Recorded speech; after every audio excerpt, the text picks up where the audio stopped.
John Irving's 15th novel, The Last Chairlift, is hard to miss. At more than 900 pages, it rivals the length of David Copperfield and Moby Dick, two epics he admiringly references throughout the book. But the new novel's true touchstone is Irving's own fiction.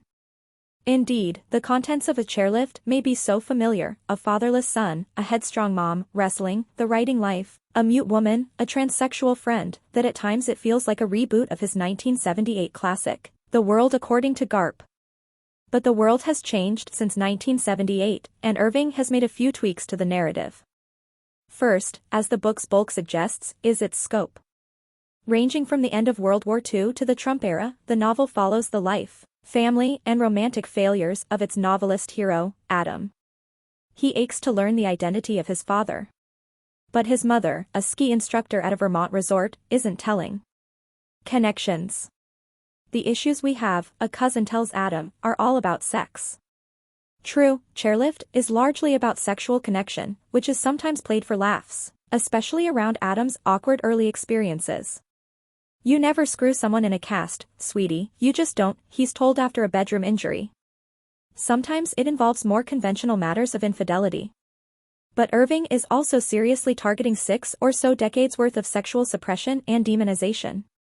The story's key moments involve homo and transphobia, the Reagan administration's willful neglect of the AIDS crisis, and religious hypocrisy.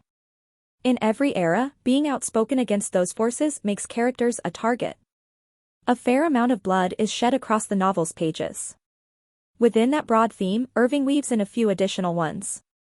Ghosts are a constant presence around Adam, both in Vermont and at an Aspen hotel that plays a central role in the story, symbols of family tragedy and neglected history.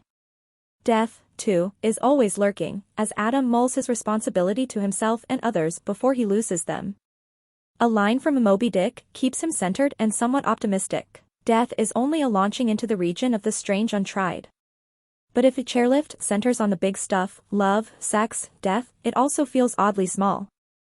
Irving tries a couple of rhetorical gambits throughout the novel, most notably 2 extended sections in screenplay format.